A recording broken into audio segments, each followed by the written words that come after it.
What up, everybody? This episode of the Smoking Tire Podcast is brought to you by HelloFresh. Listen, I love cooking, and I didn't want to feel like I wasn't a chef by using a food pre-portioned delivery service. I didn't want to feel like I was eating diet food or like reheating leftovers every night. That's why HelloFresh is awesome, because I was the type of person that goes to the grocery store to buy ingredients like on the way home from work every day, right?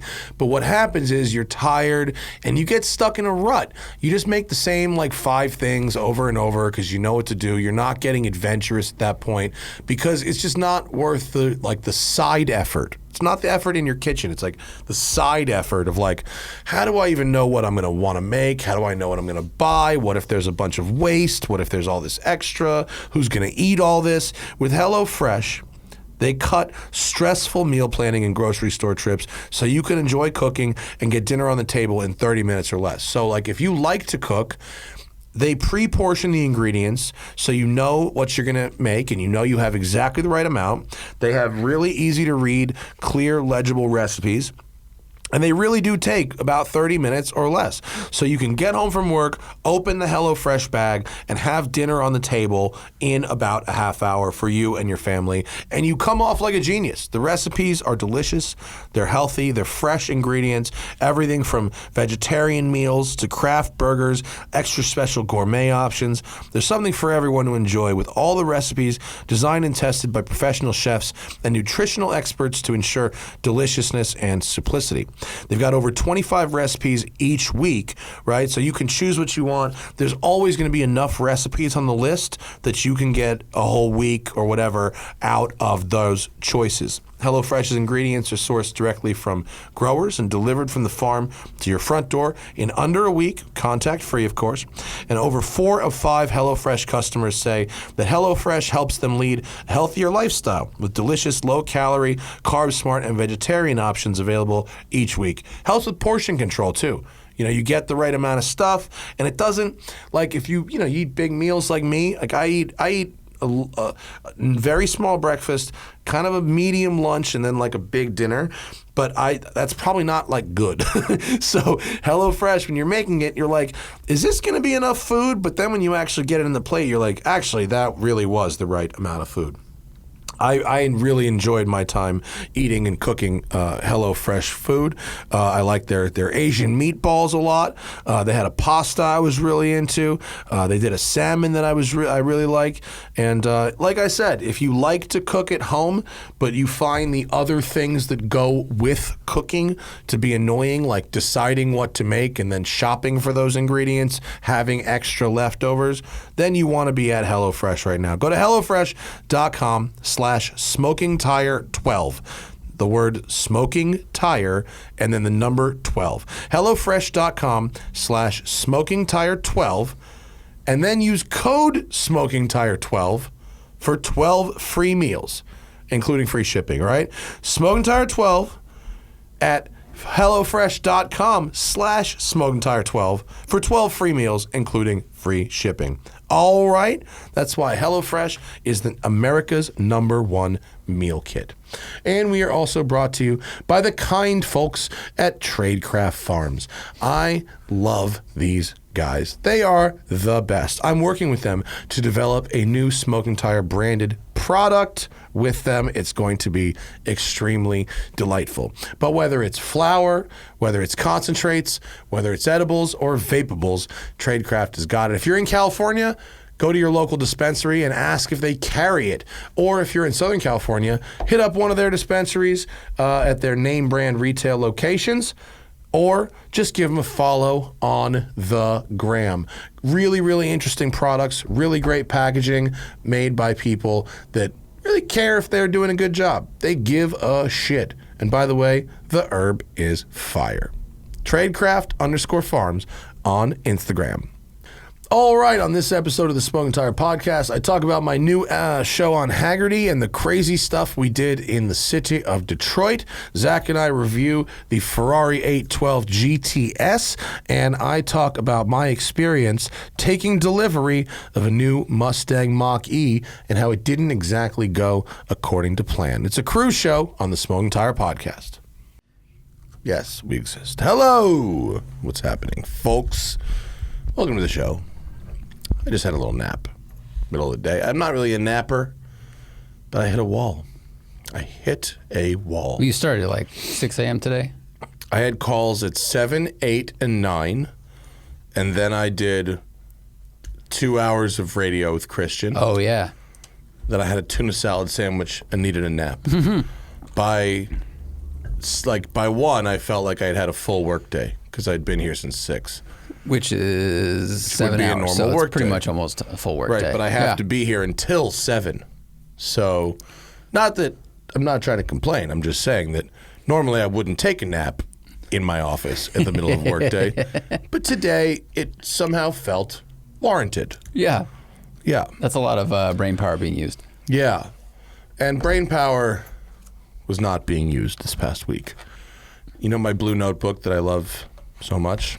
Yeah. Left it on a fucking plane. Fuck. Gone. I was about a third of the way through a new notebook that I started at the beginning of this year.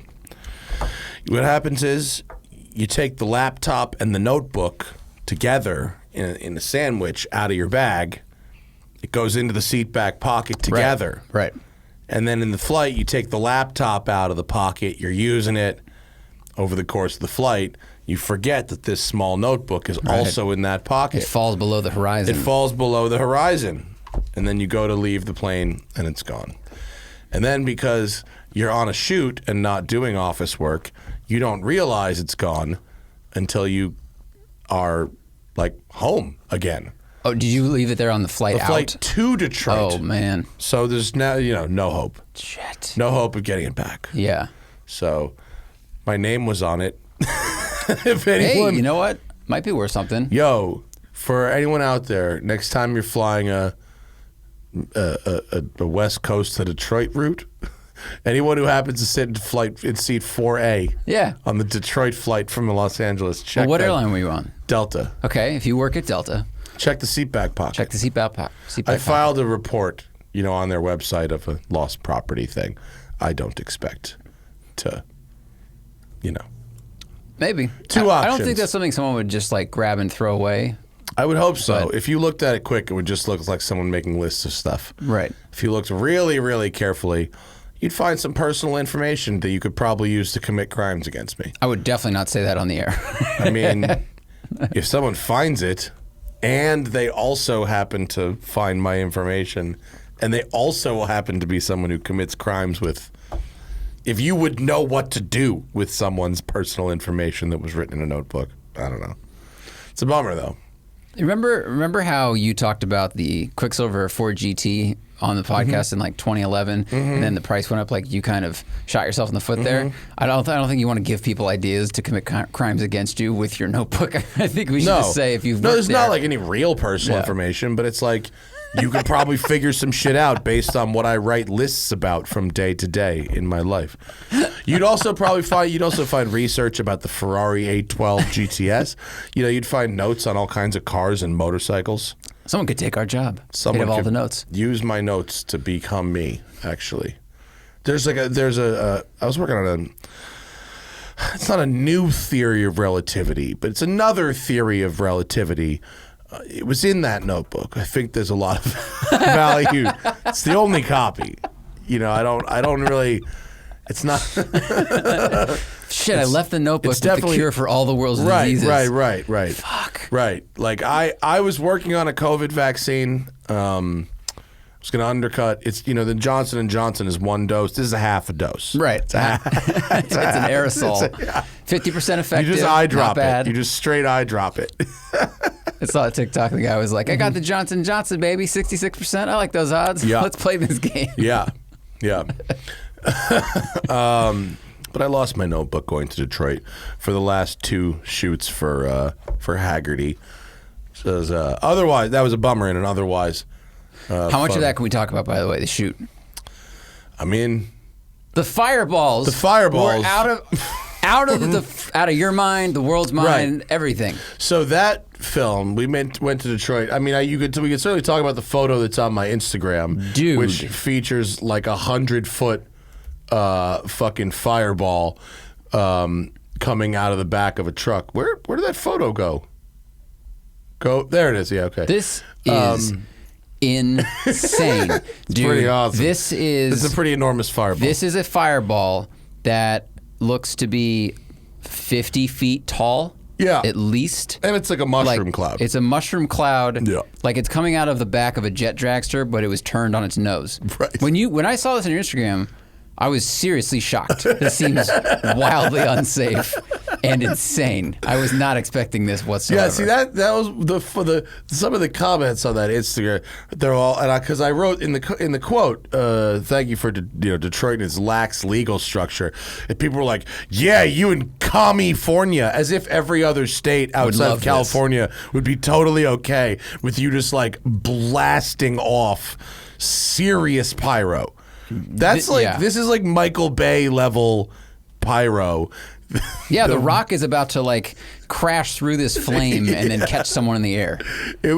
We determined that once we saw this dude, whose name is Bob, light this fucking thing off, we determined that if multiple GoPros were to die in service to this episode, it would be worthwhile. Wow. Yeah. Yeah. I mean, as long as the card survived just a little bit. Will Barber hypothesized that the card would be the last thing to go. Nice. That pretty much the whole camera could be scraped off from around the card. Dude, I don't think any cameras actually died. But I can't believe the cars don't die. When I saw the other photo, I think, where's the swipe? With the burn marks along the door. Like, I mean, it looks like a chimney, dude. Yeah, that guy, there's a real... This is crazy. So the show is modified. It's on Haggerty's YouTube channel. And when we were thinking about shit to film, you've got your sort of some traditional tuner car type of builds. We're trying to tell some stories more than just be like, here's this 500 horsepower, blah, blah, blah, blah, blah. So the episodes are really more about the stories of how cars are developed and the scene, the trend, the history, like that kind of thing. So with this one, I mean, I've been to the Dream Cruise and I've seen this kind of stuff in Detroit, and when you see these cars, and they're typically like chop Mercs, kind of traditional 60s, Cruisers, 60s lead sleds, that hot, stuff. yeah. Sometimes they're pickup trucks. But they've got these giant fucking cans coming out of the back, and I've seen fire of different size, and it just seems so interesting. These are like the smokestack, the diameter of a smokestack on a semi truck. Right. These are huge. Yeah, and it just was like, I was just like, that's such a good visual, There's not really a lot of plot to this episode, other than, hey man, here's some guys. They made a lot of Expendables. Yeah, here's some guys that make fire out of their cars, and that's pretty much. And we do talk a little bit about what I think is the most interesting thing about this is that we had 4 different vehicles here that shoot fire, and they do it in a little different ways, and they all like to use their own mixture of fuels. They all like to. Whoa. For different reasons. Everybody's got a different flavor of moonshine kind of thing? Yeah. Okay. And one people don't really care. One guy doesn't really give a shit what he burns. Another guy is like, well, you could burn this, but and you could burn this, but it's like this, and you could burn this, but it's like this, so I like to burn like this. And then one guy's like, if you don't get this right, you're going to die. Jeez, dude. So you're just like, okay, all right, cool, yeah. This seems. I mean, I don't. What What we're looking at here is a car. It's like an old pickup truck that's got like open headers, basically, and the fire comes out of the open headers, right? But it comes out in such a manner that the vehicle basically lights itself on fire. Yeah, the truck is white, but the door is black, and it's blistered, and it looks like it's been attacked by rust, but it has not. It's been attacked by fire. Yes, it's attacked itself. Because really. the dump of the exhaust is basically at the A pillar.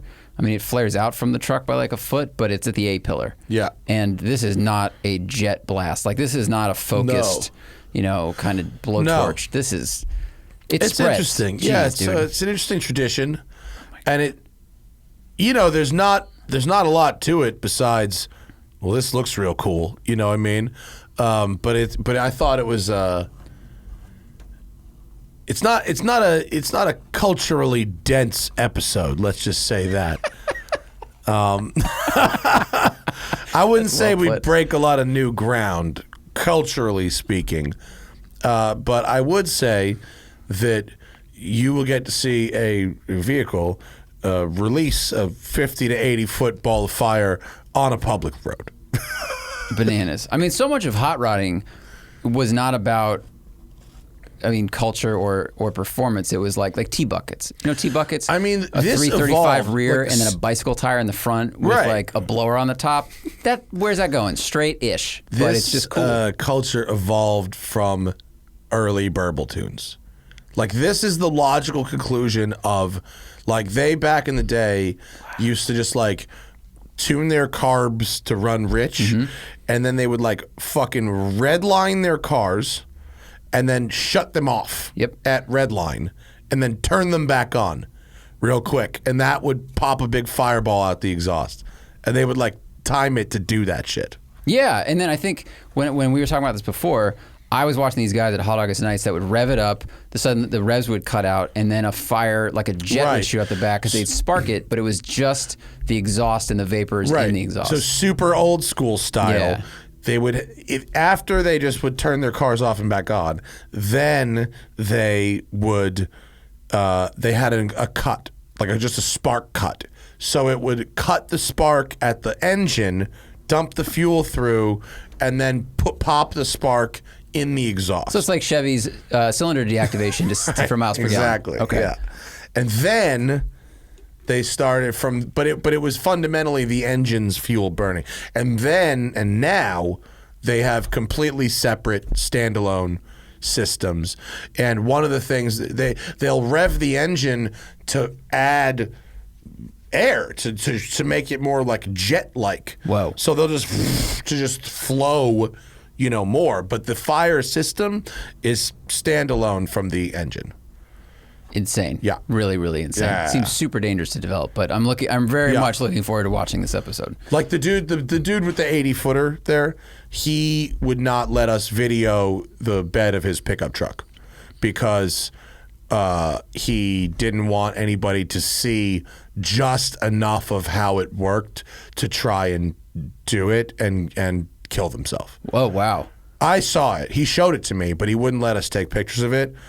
It was shady looking. I mean, I'm not saying like it wasn't like, it's not that it was shady, like it wasn't professionally done or anything like that, but it wasn't meant to be shown to people. You know what I mean? It didn't look polished or whatever. Like, It wasn't like someone built some beautiful 64 Impala with the chrome hydraulics and shit like that. You know what I mean? It was like equipment in the bed of a truck meant for making fire. It wasn't meant to like be pretty. You know what I mean? It had a cover over it. But like, just like the tanks of stuff, it was just like, oh boy. And that dude's... Did it look like the tanks from lady, Die Hard 3 where it's like two things mix and then... Yeah, kind of. It was sketchy. Yeah.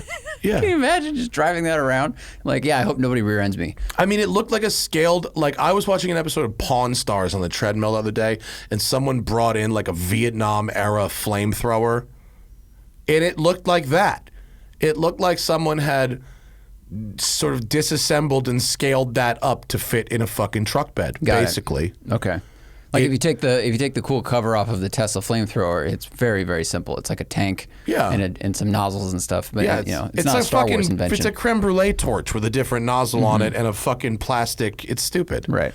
But this is like that. That's different. That's because that's not just fuel. That's fuel and an accelerant. It's a you wouldn't want to fuck Most of the around. time you hear the word accelerant, it's in like the police are investigating a strange fire. Right. Like, so the car that we feature is Murray Pfaff's Cadillac, which is probably like the best driving of the fire cars. It's the only one of the fire cars that's really meant to be like driven at like 80 miles an hour down the highway. Well, because right? he's like a coach builder, right? Well, he's a designer, okay. but his cars are drivers, and so the other guys, their fire cars, they all drive, and 2 of the 4 had plates on them, but they are show cars fundamentally. Okay. But so Murray's car has fire, right? It's got a liquid-based fuel and it's got spark plugs in things, and you would rev it to add air, to really add airflow, and it shoots fire. Not this one. His is the convertible, the long. Right? That one, yeah. It's a 56 cat. It's not. I'm sorry, I said convertible. It's not a convertible. That's a hardtop. It's just a cloth hardtop. And the revving of the engine shoots, fire back, and it kind of leaves trails like Back to the Future, where it drips the trails, and it leaves these trails. Okay. And that's kind of cool. That's very cool. And you kind of idle creep along, and you do that. The big boy shit, that system that Murray has is the igniter for the big one. Whoa. Yeah, like a nuclear bomb uses a stick of dynamite to ignite the nuke. Right. That's like this. Holy shit. His regular system is the igniter for the big boy system. Wow, that's quite the bumper sticker. Jeez, dude. Yeah. Really nutty. Yeah. That's really, really cool. Yeah. So, I mean, there's, like I said, not a lot of cultural depth to this episode besides, a brief history of cars that shoot fire, but it was really just an opportunity to point cameras at fucking cars that shoot fire. Dude, that's the best part of this job, though, is you get to you're like, that's a thing. I want to go experience that thing, and it's way out there. You've driven everything. Now you're on cars that shoot 80-foot fireballs. And Hummers that drift. That's right. Where's the Mil-Spec Hummer down. Yeah, there. The drift Hummer, which we filmed and was fucking really fun. I like the Mil-Spec guys a lot. They're really funny.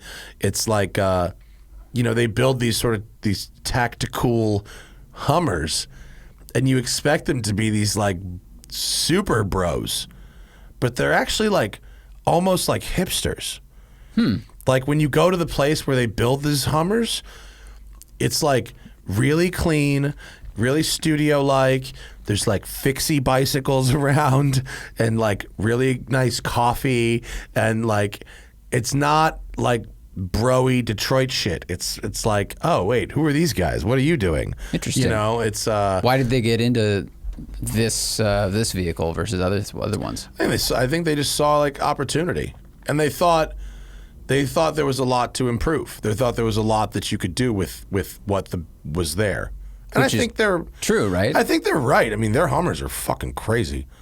I mean, I drove their regular one again, and then I drove the drift thing. I mean, it's pretty wild. I mean, you can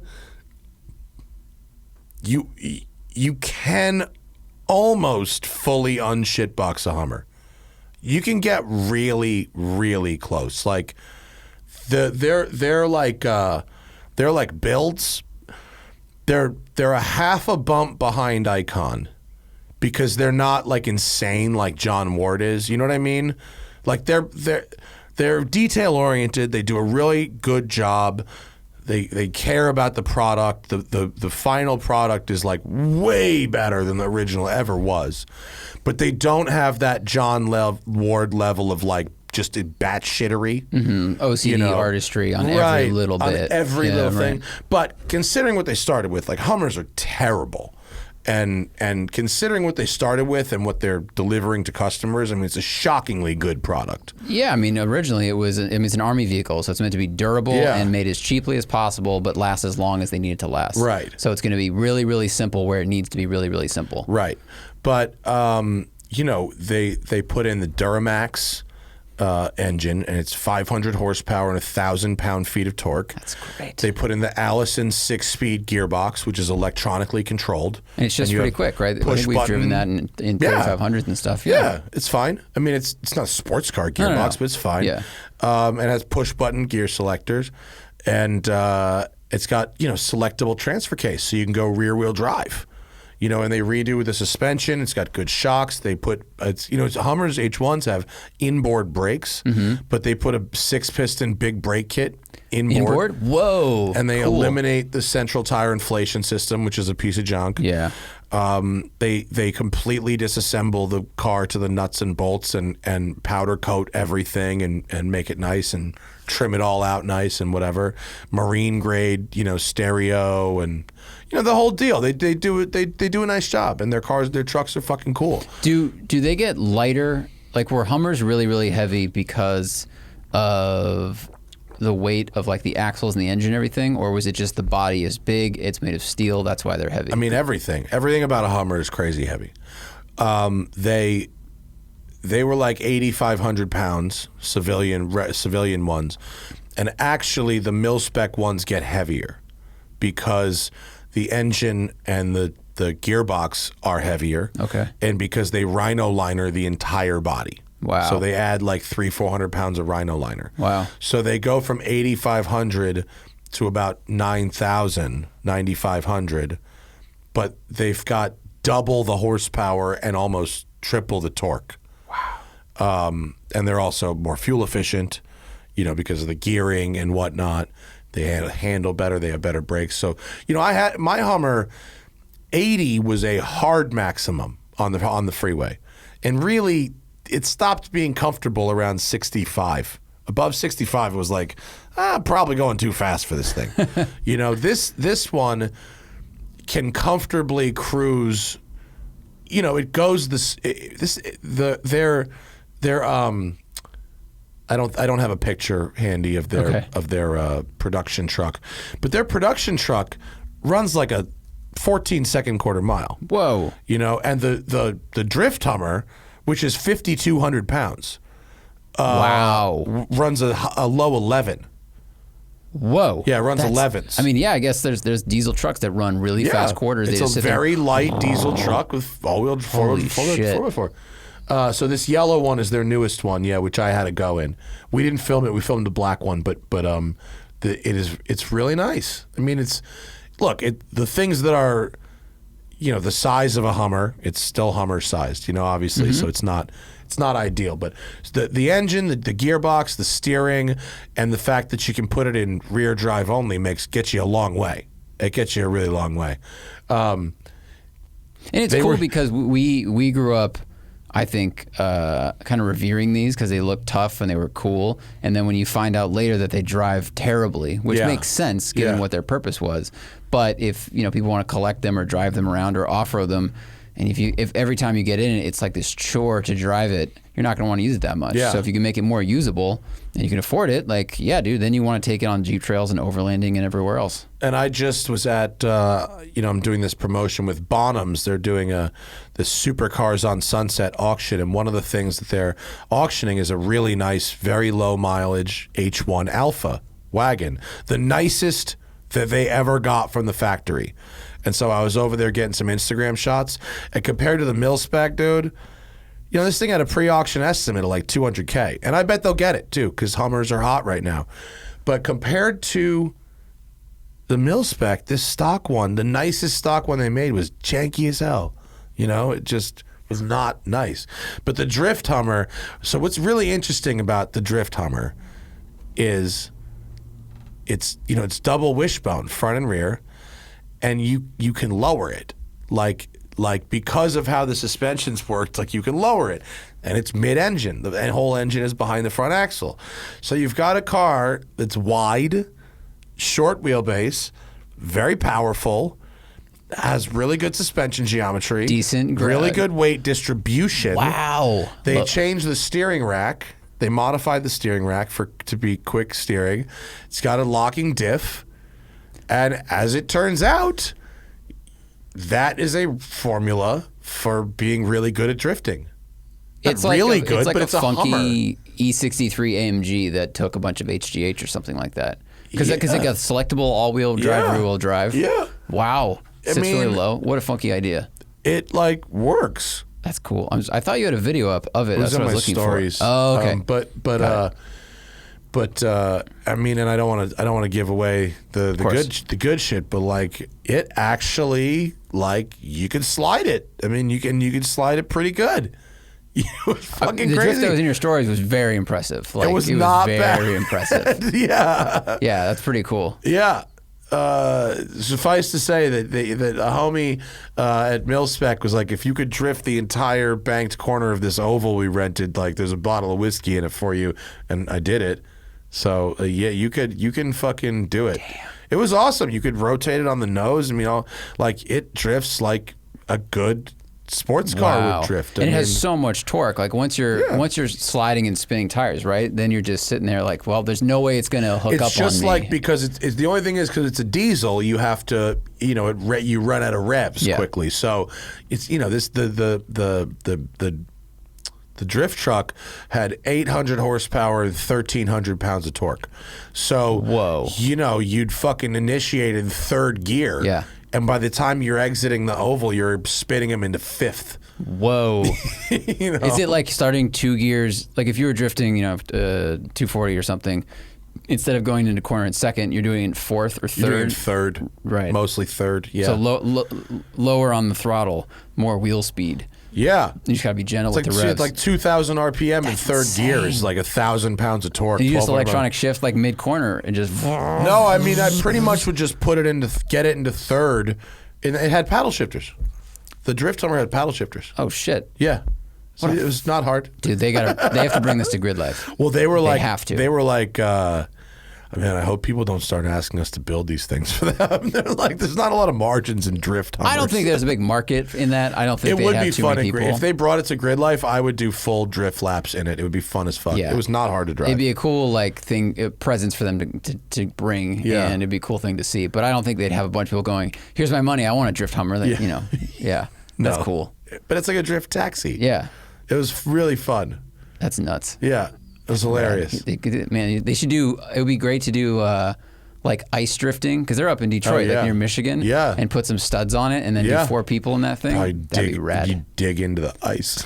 Oh yeah, that's right. You need a really thick lake. Oh geez, that'd be scary. Really spike into the fucking ice there. Oh, that's okay. You gripped up. Well, that's cool. Yeah. So that's coming on Haggerty every Tuesday. First 2 episodes are out now. The Roof Yellowbird and the BMW and Miata CARB legal engine swaps. California Air Resources Board legal engine swaps. Here's a fucking annoying thing. Went to get my new car last night. Yeah. Brand new Mach-E. Iconic silver. It's a nice car. Hannah and I went out there at 7 p.m. after work was over. Looked around the car. We took it for a quick drive. Everything seemed in order. It's fine. You go inside, we do all the paperwork, and people at Galpin are very nice, and, paperwork, it took as little time as the paperwork could take. It takes time. It's annoying, right? Mm-hmm. What are you going to do? So, we're there doing the paperwork, and okay, we're done. No problem. Let's go back outside. Now it's like, training time. So salesman's teaching Hannah to use the car and compare the phone and the Ford Pass app and this and that and blah blah blah. Okay, it's now 9:08 p.m. 2 hours is actually, we took a 20-minute test drive, and and it's actually, that's not that bad. It's not that bad for that entire process, but it's now 9:08 p.m. We go to leave. Hannah's going to drive the Mach-E home, and I'm driving the Toyota Mirai press car. Hannah backs the Mach-E out of the spot, drives it like 50 feet, and immediately comes to a stop, and waves me over. I go over there, and the center stack screen is totally blank, totally dead. And I was like, oh boy, called the salesman out. We restart the car, the things. It's not coming back on. So I maintain my composure, but obviously I'm me. And I just throw the guy the keys, and I say, Hannah, let's go. And we just leave. And I said, just call me when this is fixed. And when it's done, you're going to bring me the car. I'm not coming back to the fucking valley. Okay. And the poor guy, obviously wasn't his fault. He didn't program or make it. But He was fucking embarrassed, this poor guy, because they told him I was a VIP and whatever. And not because I'm Matt Farah. I was a VIP because I've bought 5 cars in a row from this dealer since 2010. And, and so we're gonna call you first thing. They did call me, and they reinstalled, you know, all the software. They ran multiple updates. They were talking to engineering at Ford, you know, home office, whatever, and they've reinstalled everything. They've been looking it over. They've been calling the engineering department, taking it for a test drive. Everything seems okay. There's an over-the-air update coming on Monday to address this issue because apparently it's happened to a couple of them, and someone is on their way right now to bring the car back here. Wow. So when the screen went off, did the vehicle stop? No. Or she stopped the vehicle? Okay. She stopped the car. And do you know if it would have kept driving, operating it normally? Would have. Okay. Yes, but the main center screen was blank. Okay. Yeah. I mean, that's good. It's good as a safety measure that the car operates. But yeah, it's good that if it's going to happen, it happened at the dealer and not fucking at my house or on the way home on the highway. That's the best time it could have happened, period. But like, imagine having a full day of work, going to get your new car. It's like right at sunset. It's a golden hour when we get there. I took this picture of the car, and it's not on Instagram, but I took this picture of the car like as soon as we got there, and like the light was like hitting it real nice, and like the iconic silver looked real nice. You know what I mean? Like and then the next picture. Look, here's the next picture of the center screen dead. Ooh, and the gauge pod screen on. No, that's not an error message. It's actually a sticker. It's the do not remove this before delivery sticker. Yeah, that's really bummer. It is. You go through all the paperwork. You're talking about money. You know, it's okay. I'm all right. I'm giving you how much? I'm giving you $25,000 over the. Okay, all right, fine. You know. Yeah. And now the reward is driving home in our shiny new Halo product. Yeah. You know, the newest car that you guys own. Yeah. Not bought off the lot. Told them I wanted it 2 months ago. Ordered with my name on it. Mr. Farah, your car is in. Yeah. Yeah. Yeah. That's hard. Yeah. Brand new car, first year. I know. mean, you know, we had the press car, and it had trouble starting when we were up there. I will say this: the panel gaps are better on mine than the press car. Oh, that's good. The panel gaps are better, and the interior is even nicer. Actually, really? Yeah. Did you get a different spec than we had as a press car, or did they change something? Same spec. Did not get all-wheel drive. Okay. I got rear-wheel drive, long-range, premium.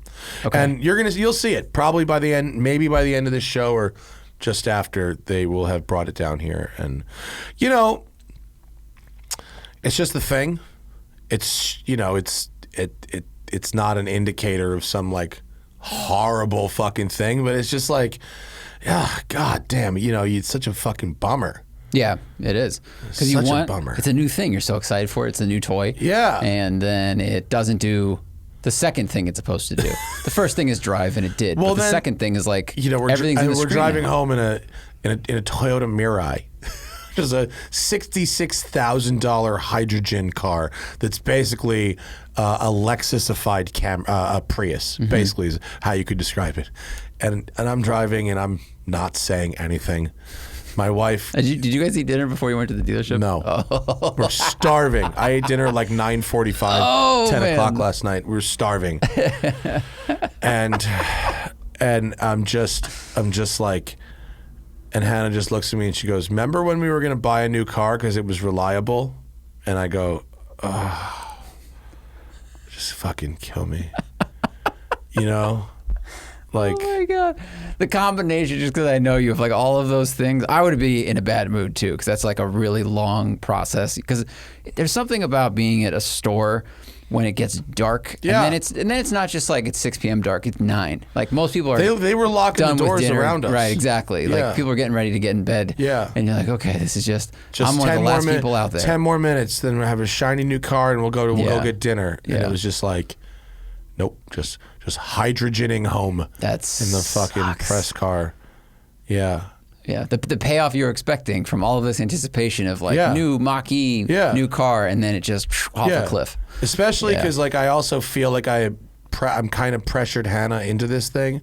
Like don't get me wrong, she likes it in theory if it was, you know, not what just happened. She liked the 20 feet she drove. She liked it when she drove when she drove the press car, but she what she wants is a right-hand drive van from 1991. She wants a box with a window in it. Yeah, this is pretty far from that. This is an egg. This is a space egg that's electric. Yeah.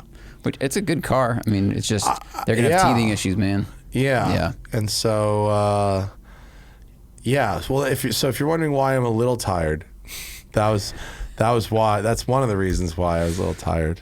Dude, now I feel so bad because I think I was texting you last night at like 8 asking for just like an email or something. Yeah, and no, I was we like, were still, he's home now. We were still on the up. Oh, okay. We were still on the upswing there. We hadn't gone to the downswing yet. All right, I'm glad I didn't ask at 10. Yeah. But now like every like Tesla fan is going to be like, see? And that's ridiculous. Of course it is. Yeah. You find yourself having to like either like take a defensive position for some reason about it because you're invested, right? Of course. And like, I don't feel like I'm invested yet. I feel like I'm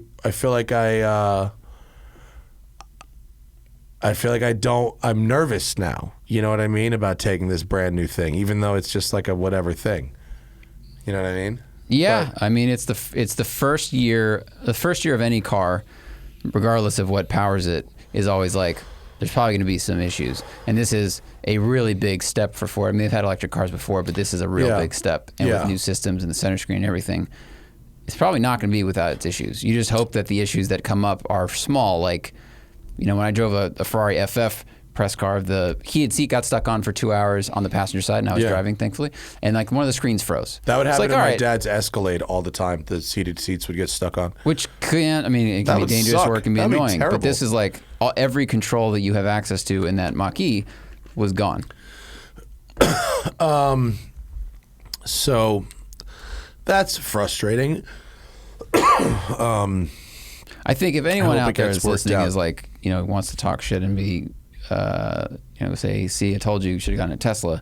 I'm reading Edward Niedermeyer's book right now. Oh yeah, and it's interesting. Isn't the first couple, it's a very interesting book. It's a really good read. But they had lots of problems out the gate. They still have lots of problems. They still have lots of ones, but they had huge ones out the gate that they covered up in various ways or got people to ignore. So. Right. I think when you buy a Ford, though. You know what I mean? Mm-hmm. Like, I'm not willing to put up with Tesla's shit. I don't necessarily want to be a beta tester. You know what I mean? I whatever little issues we had with the press car, I sort of hope would be mostly worked out. True. No, I don't necessarily think that that's naive, but a lot of cars have recalls and issues and mechanicals and whatnot. It's not unique to this car at all, but it's just, like I said, to go and sit there and do all the paperwork and do all the shitty parts of the dealer experience, where even at a nice dealer with nice people, it's still a sucky thing to sit there and go through all this stupid shit. And even when the car goes the way it's supposed to go, I mean, I've only bought one car new, but it's a long process, like you said. You're just exhausted it's by tense. the end of it. You feel like you might be getting screwed, even if you're not getting screwed. Well, you're looking it's for ways that you're getting screwed. You got to read things more than once, and it's a stressful situation. Yeah. And then to have it pay off that way really sucks. Here's something that's shockingly lame about the Mach-E. You know how we don't like the key as a phone system, so we're not going to be using the key as a phone system? Right. Ford would really like you to use the key as a phone system. They only give you one key. They don't give you two keys anymore. Really? One key, and you have to pay for a second key. Every car you buy comes with two keys. Nope. One key, infinite phones. Well, you have to buy the phone too. You got to buy a phone too, but yeah. That sucks. Yeah. And it's $400 for a second key? Yeah, it's a key. It's a regular key, like a regular fob. Yeah. That's lame, isn't it? Yeah, that's lame. Yeah. Every car you buy comes with two key fobs, right? Two I keys know. Hannah's going to get the key, and I'll use the phone as a key system, and we'll be fine. We hope so. Ford hopes so. All right. Well, now you're long-termer. You're an early astronaut. Long-termer. It's a long-termer that you pay for. It's a long-termer. Cool car. I can be totally objective because I paid for it. I hope it's great because I like it, but I like it. The seats are great. Bang & Olufsen stereos, kick-ass. It's quiet, serene. Nice place to spend your time. Ride is great. Looks good. I happen to think the silver looks really nice. Has a good flake in it. I have no problem with the paint trick they did on the roof and the lower part that makes it look smaller. I have no problem with that. I don't give a shit. Yeah. I don't care. I care about how it is, if it's comfortable and if I'm relaxed while driving it. And I am, as long as it works. Yeah, the first month you're going to be a little tense. You probably won't need coffee. Yeah, right. You're just going to get in and be like, right. You're driving You an don't wanna electric do that. car. When you turn that key, you'll feel the same way I did when I drove a 65 Pontiac. It's like, ooh, hope this works. When I drive any of my other cars. Good point. When you drive any of the old. when I get the feeling I'm trying to avoid. Oh my God. That's a good point. Yeah. The exact feeling I'm trying to avoid. When I get that, I'll know. No, it'll be fine. Probably. It'll be fine, I think. It'll be fine. Probably. First year car. Anyway. Ferrari A12. Oh, it's so great. It was very, very delightful. Jeez, it's so good. I'm just a huge fan of that car. I mean, I don't know, how can you not be? It's fast, it sounds good, it looks good, and hardtop convertible. Like, I don't like convertibles with soft tops. I don't think they look good, but this one looks great because it's a hardtop. Yeah. Steering's nice. Brakes are great. Works real good. Works really well. And it's a good, it's like an easy car too. I mean, it's a long car, but it's not a pain in the ass to use just as a car. I think the days of something's rolling up. The days of not being able to use your car every day are pretty much gone. Yeah. Customers aren't really putting up with that kind of stuff anymore, and so the latest crop of high end stuff, it really should be very usable, and it is. The nose lift is quick and really easy to find. McLaren, take note. I was impressed by that. I think now we just have all the tech of either hydraulics or electronic actuators that makes those cars usable without having to lift them. You can have your cake and eat it too, which is really cool. Yeah, and it's funny because on the outside, it's a really intimidating car. If you're just looking at it, you're like, oh God. So how much horsepower is what? But it's also really easy to not have it get away from you. Yeah. There's no turbo surge. There's no really funky handling behaviors of any kind.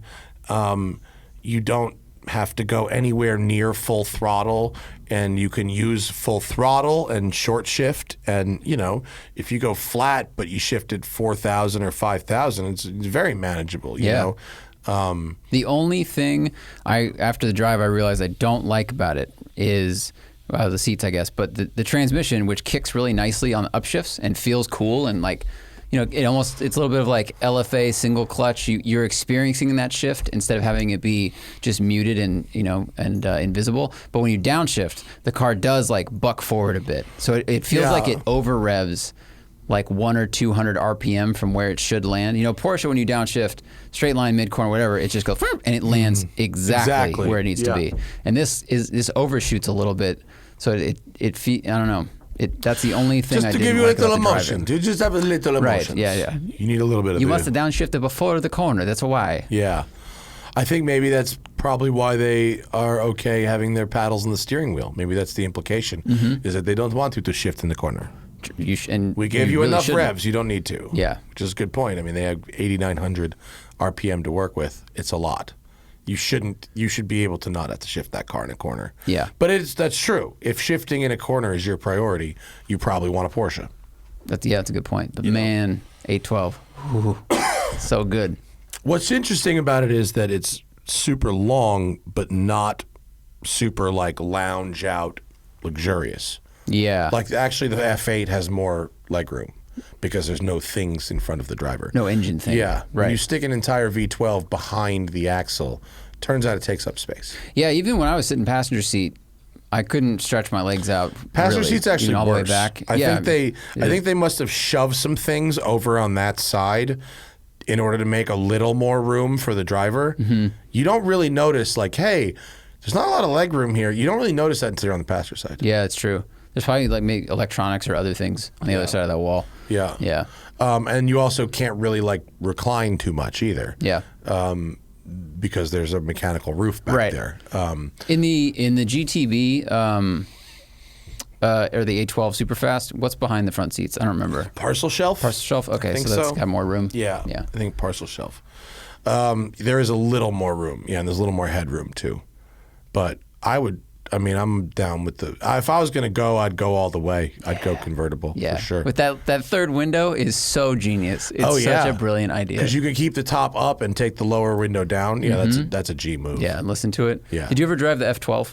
Yes. How does that compare to this? I mean, this is obviously the Evolutions successor. of the same thing. Same architecture. Yeah, it would feel pretty similar until you start going quick, and then it gets raw and the F12 didn't have quite as wide front tires, so it wasn't as like this on the bumpy roads. It was a little saner, actually. Okay. A lot of value in used F12s. Yeah, that's a good one, right? But a lot of my like cars and coffee friends messaged me like, "Oh, I'm getting mine." They're all getting 812 GTSs, which is like Smart. It's very silly, $500,000 production car. What else would you want for? And it's got to be. Let's do a new car. $500,000. What else? It's a lot of fucking money. There's not a lot in that pool. At $500,000, there's like a Lambo, a really optioned up 765. Yeah, man. There's just not enough choices at $500,000. not enough There's a lot of $1 million. $1 million choices. There's a lot at $300,000. You get a fake Cobra. Oh, that's right. A really expensive, You get a really performance expensive Cobras. or GT40 from them. No, that's not a good price point for new cars, is it? It's kind of like not enough to be at that upper echelon, too much to be at that kind of middle echelon. That's a funny, lot. actually. It's kind of a like, weird price over $1 million. point. There's a lot of hypercar options. And then there's a lot at the 200 to 400 range. There's not a lot in the fives. Right. Right? Yeah, this starts at Fives 4. is like Aventador SVJs, which Exactly. No thanks. No. Nice, but no thanks. I'm here. I'm still with you, Ferrari. Still with you, boy. I would go.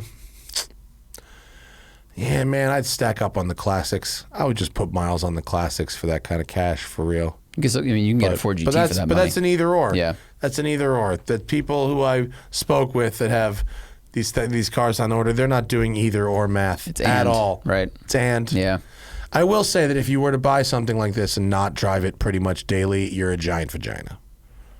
Because Ferraris, don't they still come with a 7-year warranty, like unlimited mileage? Yep. Maintenance plan. So if you can buy warranty. if you're in the population, then you shouldn't be worrying about the depreciation. You should be worrying about dying without enjoying your life as much as possible. Right. So just drive the damn thing. Yeah.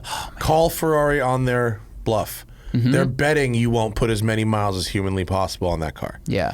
You should call them out. Because it's a nice car. Like, why would you not put 100,000 miles in that car? Totally. It's an easy car to put 100,000 miles on. Good GT car. Good everything. Just you have to be like under 6 feet tall.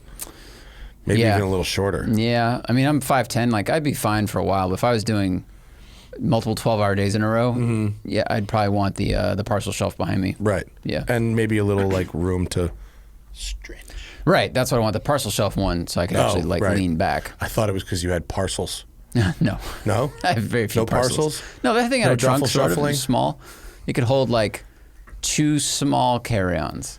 Not this like The I'm trunk? gonna get Oh, I thought the trunk was good. It was fine. I did the landry here at the shop. I went a big grocery run. It held all the camera gear and all the things. It was all right. You could do golf clubs. Do golf clubs if you took the drivers out, right? I don't know. I think it tucks in the sides a little bit. I think you could maybe You can maybe do it. You got a parallel park in there? Yeah. Yes. You would have to parallel park your the gear. bag. Yeah. Yes, exactly. Let's go to the people. I imagine that someone's got fucking something to say. Right? Yeah, definitely. Someone's got something to say. And if you've got something to say it for the next 5 minutes. Sorry, I thought you were reading the questions. No, not yet. Matt seems very sad. Not sad. I'm tired. I am a little sad. I feel like I got a little want. Your pony let you down. How much did you ask them if there was a horse badge delete option? when you got to the dealership? Did you say like, No. what can I pay you to take the horses off of this thing? Shamil Laldas says, thanks for keeping the show free. Not for long. Just kidding. Just kidding. What advice would you give someone who wants to become a motoring journalist? Oh, boy. It's very hard, and there's elements you need to work out. Where do you get things to write about or video? How do you get people to then watch those videos? And how do you turn that into money? Mm-hmm. Those are your three things. Make sure, and then what are you spending on the first two? My advice would be make sure you run it like a business. Well, and one piece of advice you've given everybody over the years, which is great, is have a unique angle, or try to have as unique an angle as possible. Mm-hmm. So if you do want to review cars, don't just review cars, because there's a lot of people doing that.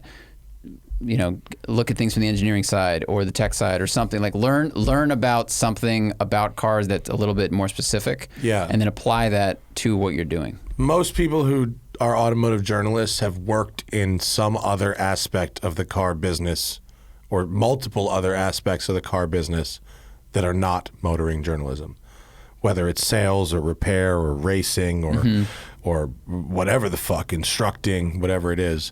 Come at it from the perspective of someone of expertise in a certain area. That will help. Yeah. Chappie saw their new first new 4 Series. If Zach and I got as drunk and stoned as we could without passing out, could I design an uglier front end? It's ugly. It is not a good-looking car. And Johnny Lieberman has some fucking nuclear green-colored one. Mm-hmm. And he texted me to gloat about how fast he went down Angeles Crest. And I told him that I didn't care, because the car is so ugly that who cares how fast it goes? Mm-hmm. And he kept saying, but it's good. And I said, do you know how many things are good? So many things are good. What differentiates this good from like a C63 good or a GT500 good or whatever that justifies its heinousness? Yeah, that's the problem now, is that BMW does not own the copyright on great driving car. Right. For a while, they did, like the C63 for a while was fun, but it was heavy and it leaned a lot and the transmission sucked, 10 years ago or more. And that's not the case anymore. Now there's a lot of competition. When BMW made your car, there wasn't another one of those, really. Right, there wasn't. I mean, Mercedes basically didn't even make a manual transmission car at that time. They didn't. They had the C320 or whatever, that C32 AMG, which had a lot of torque, but it was like the 5-speed automatic with the weird squiggly map line shifter. Cadillac had the first gen CTSV, which they were onto something, but clearly not quite there. Mm-hmm. There wasn't a substitute, for that type of experience. Now that everything is electronically controlled and whatever, and aerodynamically optimized and pedestrian, everything's blurring together, and to the point where they're not they don't, like you said, they don't own that segment anymore. Yeah. So many things can go fast down Angeles Crest. The two companies that are battling for whatever they call that record at the Nürburgring right now are the record at the Nürburgring. The Porsche Panamera and then the AMG GT 4-door. Those are the two cars that are competing in that weird segment they made up, and they're Porsche and Mercedes. It's not BMW showing up with the Grand Sport or Grand Coupe, whatever. They're not taking the Alpina XB7 to the SUV. The three that row. thing is comfy. That was a great. good car. I fucked up in the video. I said it was on the same platform as the Cullinan. It's not. It rode so well that I thought it was the same platform as the Cullinan. Is it just its own X7 platform? Same as the X5. Oh, okay. The Cullinan is on the same as the Phantom. Got it. Just like a lifted Phantom. Okay. I fucked up a fact. A fact, Zach. But you fucked up retracted. a fact. But you corrected yourself. That's what's important. Mm-hmm.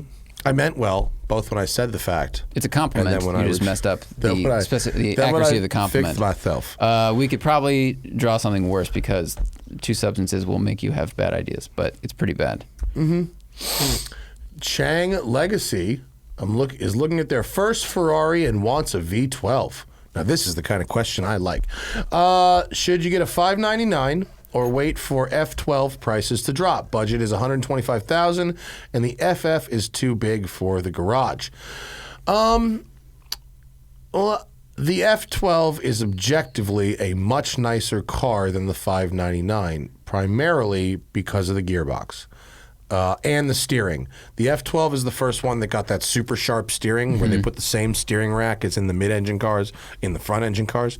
The 599 drives like the F12 basically, if you got in it without a real frame of reference, it could be a brand new car today.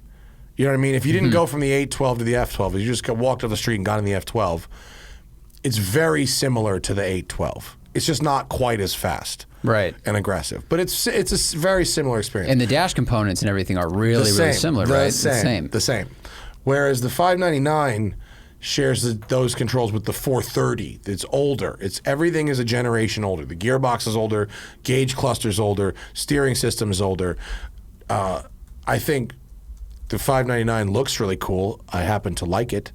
And overall, when we had them at the rental company, they were pretty reliable as far as Ferraris went. We didn't have a lot of mechanical issues with the 599s. But it's just an older, you can tell it's a last-gen car versus the F12 really doesn't look or feel like a last-gen car. It feels like a current-gen car. So that's what I would say. Like, there's nothing wrong with the 599. Like, it's a nice car for what it is, but the single clutch gearbox will date it, for sure. Yeah. And it won't have the comfort around town if you throw it in auto. Like, single clutch is just not as good. Right. You have to leave this car in manual mode all the time, so. Yeah. I think. Yeah. Way to find a right-hand drive example for your this or that comparison. But yeah, I mean, the F12 interior it looks much more contemporary, like what you would get today, and the controls around the driver pod and stuff are all identical to what you get in the 812. So it would just feel like a much newer car. So if it was me, I would try to stretch for an F12 versus getting a 599. Low Strife. Eventually, I'm looking to sell my car on Bring a Trailer or Cars and Bids. What are the best security practices for selling the car? How to avoid getting scammed? Same for buying a car. So, Bring a Trailer and Cars and Bids are not like legally binding. Like, if there's an auction and somebody wins and they decide not to pay you, like, they'll get banned from Cars and Bids, but like, that's it. So it's a facilitator between the buyer and the seller, and then the buyer and the seller, once the auction is over, have to then meet up and work it out. I mean, the easiest way to avoid, as you're selling it would be tough to get scammed as the seller because you're holding the car. Right. Especially in today, we bank electronically. Wire the money. Auction ends, wire the money, and there you go. You know what I mean? Forgive me for not knowing, but so no money passes through BAT or No, they're C&B? not the bank. No. Okay. Mm-hmm. So, I mean, that's what I would just say, you wire the money, or you get you get a cashier, a bank check. And if the bank, if it's from Chase Bank, then you and the winner, when they come to get the car, would then go to a Chase Bank together and say, hey, I'm going to deposit this. It's real, okay, and sign the title, and that's that. Yeah. As a buyer, how do you avoid getting scammed? You do your own due diligence. I mean, you get a PPI done. You inspect the car in person. A lot of people are buying shit online, and it's not accurately represented, or it's gray area represented, and the car shows up. I mean, I've sent 2 people up to Marco's, clients of mine here, who bought shit on Bring a Trailer that was not quite what it seemed.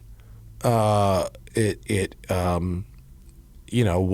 guy bought a car that was supposedly in fabulous shape, and within 50 miles, the gearbox was grinding 2 gears. Whoa. And Marco just had to rebuild this dude's entire gearbox. Jeez. It's got to be hard if you're buying a car online and And if you're too busy to fly out yourself to go get it, how do you wire the money but make sure the car shows up, make sure it gets shipped? Like, how do you deal with all that stuff? Yeah, I mean, if it was a remote transaction like that, what I would do is I would either go on like a forum or whatever and like look for a reputable shop in the nearest city, and have them do a PPI if they would, or recommend someone who would. And then, you'd wire the money. They'd FedEx you the title. So you would have the title before you ever had the car.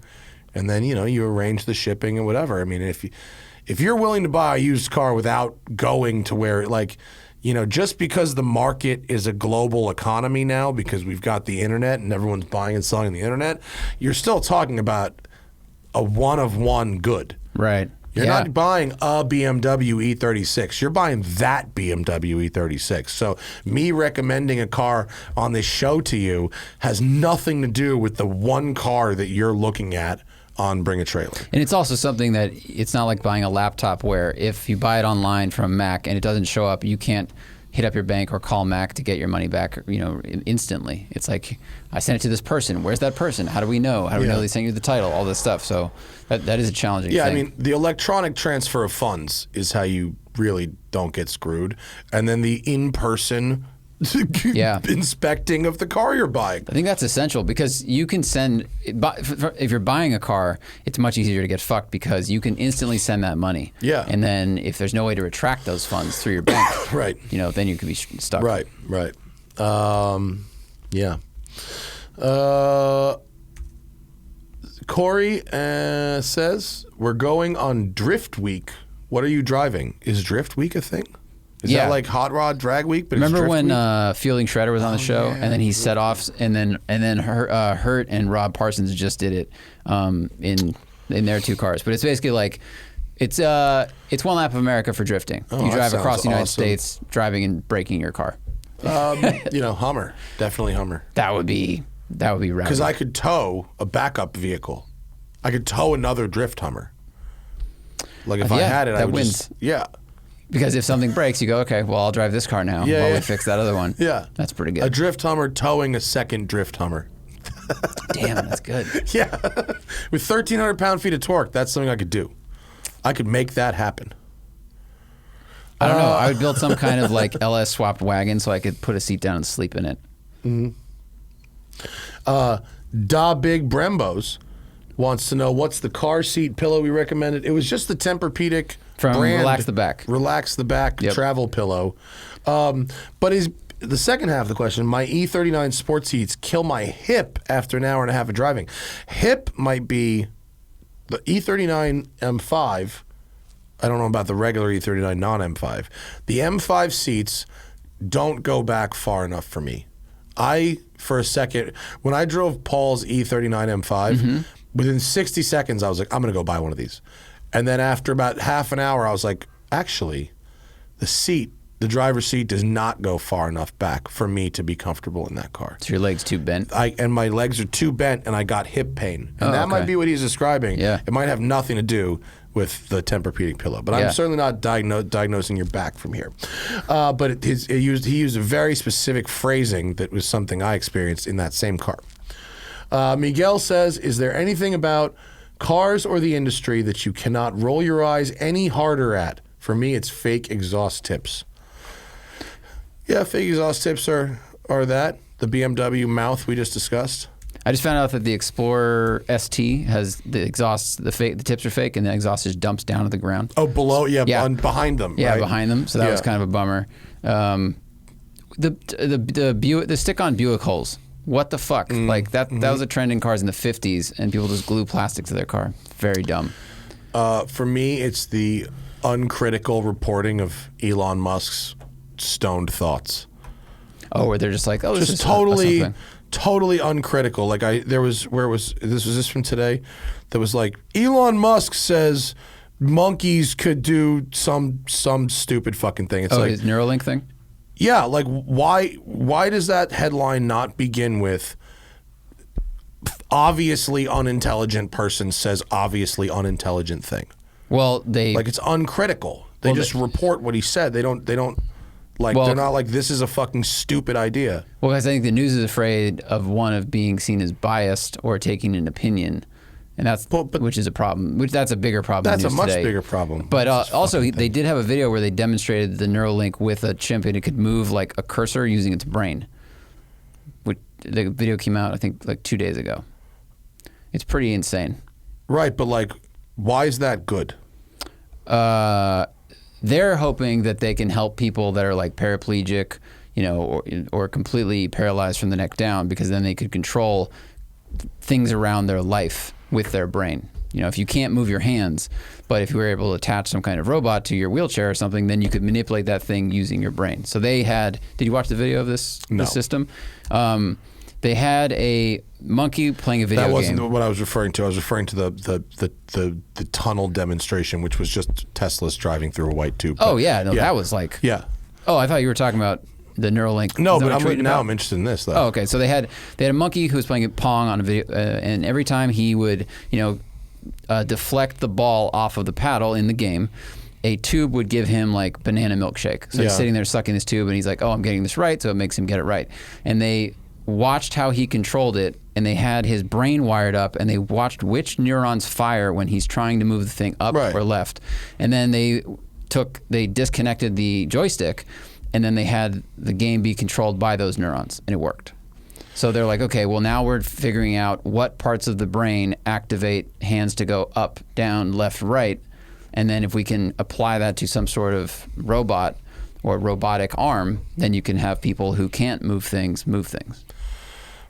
But I've seen people who lost arms that have robot hands that move. Yeah, but what's that? It's just super, it's pretty crude right now.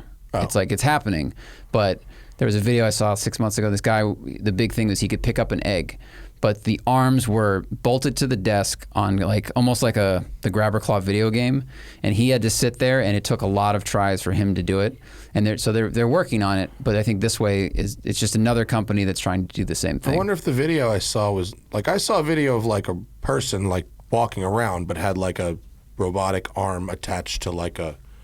Now, it might not have been, I don't know, maybe there was a fucking dude with a remote control operating the arm, and it was a bullshit video. But it appeared that there was a person who had lost a limb and had a hand on it, a prosthetic, that they were able to control and use as a hand with decent level of proficiency. I mean, I don't know how that one was set up, because I think if your muscles can tug on a controller, maybe if you've got a tendon helps, or something that works or some shit. Maybe that helps control it. Yeah, I don't know. But, yeah. And Flannel Bob just gave us some donations. Thank you, Flannel Bob. And no, Hannah said the same thing, Miguel, about get some sort of refund for the Mach-E. That's not how life works. I mean, if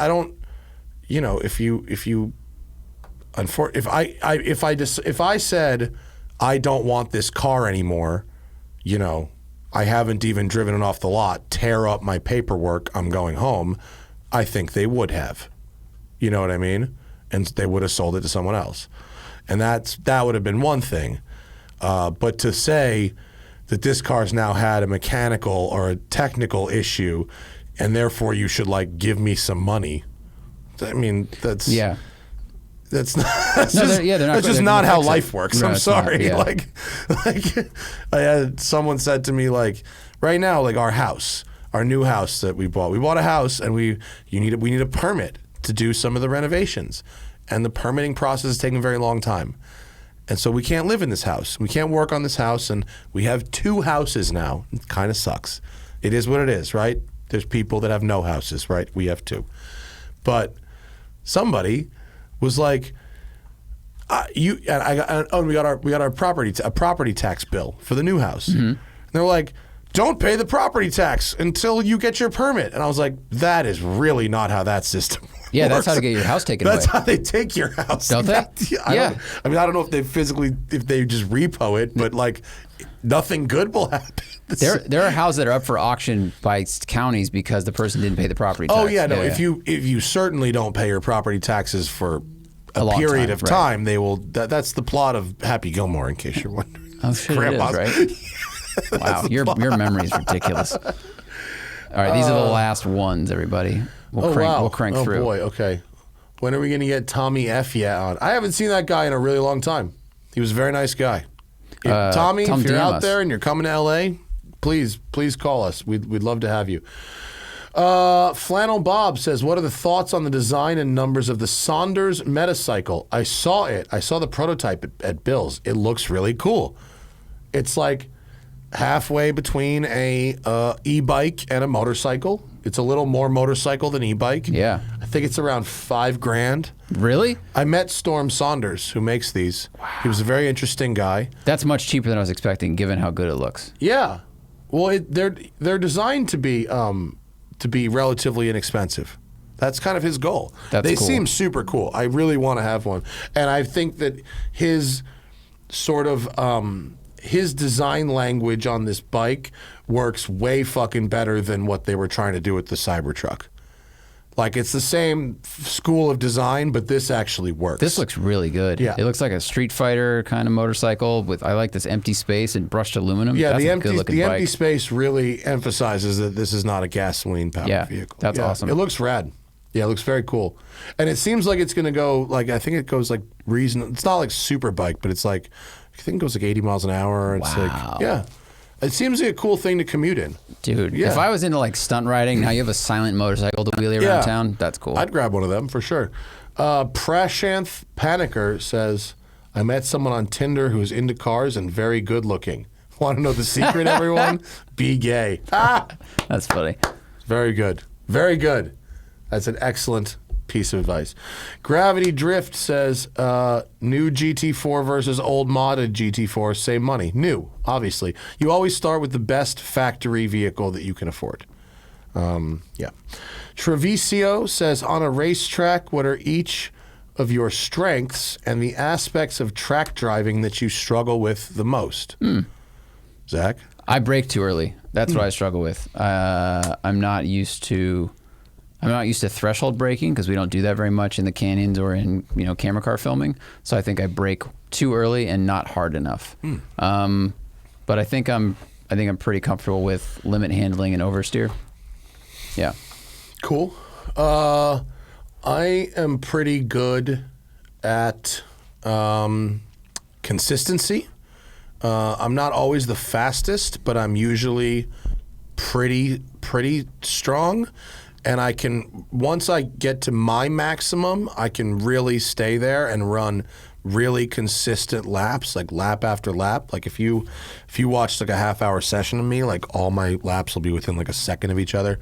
And things I struggle with the most, I'm not great in the wet.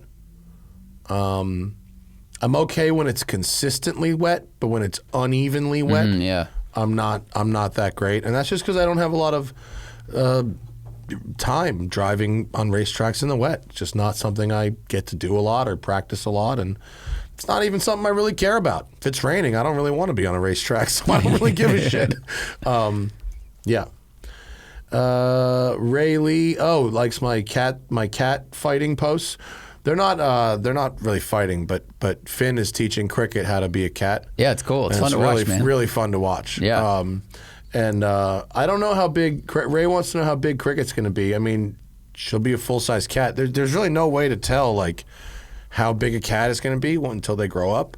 Unless you've got a runt. If you have a proper runt, then they might be a little smaller. Like, my cat Nikki was a runt, but she's pretty big now, so it doesn't really mean all that much. I mean, she'll probably be like 12 to 15 pounds at some point. When she gets to be Finn's size, they might have some really epic battles. Oh, wow. Do you see the move he did on her? Yeah, it's cool. The fucking like reverse body slam? It was incredible. It's really rad. Finn is such a boss. But also, never fight a tiger or a lion. You will die. You will die immediately. Yeah, no. And he's being a really good big brother, and Nikki's being a very good big sister. Solitary Hero says, is a 997 GT3 too stiff as a daily? Should I get the GTS instead? I mean, if you're really going to drive it every day, yes, you should get the GTS. You'll have the GT3's engine, and you'll have a Carrera S suspension. That's pretty much where you're at there. If you must have a GT3, if where you live the roads are okay, you'll probably be fine. And if the roads are shitty, it's going to be a little rough. It's a stiff car. Yeah, it'll get annoying. Yeah, it could get annoying. Saucy P, thank you for your donation.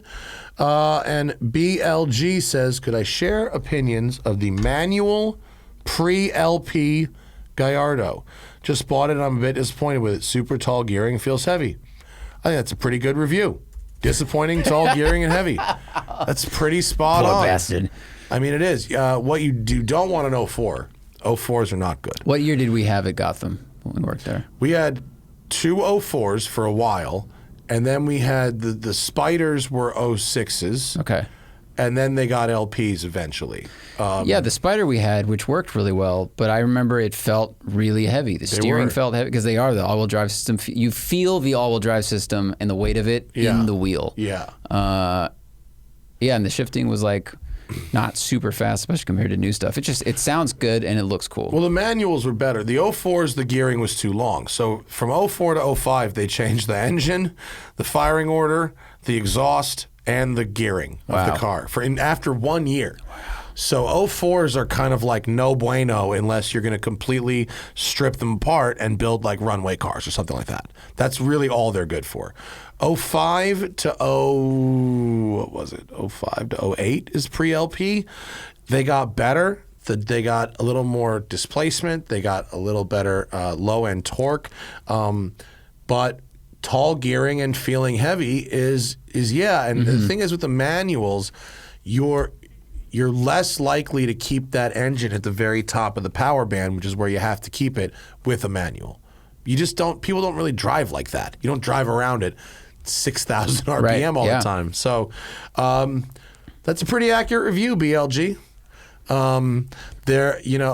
If you want to liven it up, VF makes a blower kit for that thing that makes it like 600 plus horsepower and doesn't really affect reliability in any way. And then you really don't need to shift much. You just put it in third. Yeah, that would really liven it up a bit. Yeah, it was reliable. I was impressed with that. We drove the hell stout. out of it. Oh God, in Arizona in July. You can kick the shit out of those cars. They're coming down. Nice. Before 7, please. So anyway, thank you all for listening. That's our show for the evening, I think. Mm-hmm. I am excited for the Mach-E, despite the little bullshit that we just dealt with. Yeah. It's a good car when it does what it's supposed to do. Yeah. I hope it does. Yeah. If it doesn't, conversation starter. If it doesn't, boy, we have some things to talk about. Thanks everybody for listening. I'm sorry Eddie Ift couldn't make it today. He will be in probably in a few weeks. He had a thing he had to deal with that had nothing to do with us or the show. Zach, what is on the next podcasting calendar? Kristen, is she next week? Yeah, Kristen Lee is coming on. She's writing for The Drive now. She's going to be here on Wednesday. But we probably have another show before that, maybe, I hope, right? For Thursday maybe too, huh? Oh, and then we have Chris Forsberg's coming in the afternoon on next Thursday. Sweet. And I think this guy was yelling at me in chat, so maybe we missed his question. Could we in theory use the 2 exhaust ports per cylinder like Koenigsegg's 3-cylinder and delay half the pulses to make it sound like an inline 6? For which car? I mean, a smart person could, but we can't. Could you, in theory, use the 2 exhaust ports per cylinder to delay half of the pulses and make it sound, to double up the exhaust pulses to make it sound like an inline 6? Oh, to make Koenigsegg's 3-cylinder sound like a 6. I mean... That sounds like a question for Richard Whitus from Magnaflow. Christian von Koenigsegg question. Dude, I have absolutely no idea. I don't know. I mean, is what you're hearing, would you be able to hear individual exhaust ports in the head? You know what I mean? Versus like explosions of the cylinder as a pulse, I don't know, but I think that would make it run weird, right? Like you don't want to skip that. Apparently, when I copied all things from this page, There are 2 super chats that came in before the viewer activity started populating. Sorry, everybody. So we have a watch the last question. one. Picking up a Panerai 311 or Zenith Pilot Type 20 chronograph in bronze and blue for my next watch. Be careful with bronze. Bronze is cool looking, but it's very heavy. It can be very top heavy if you buy the wrong size watch. And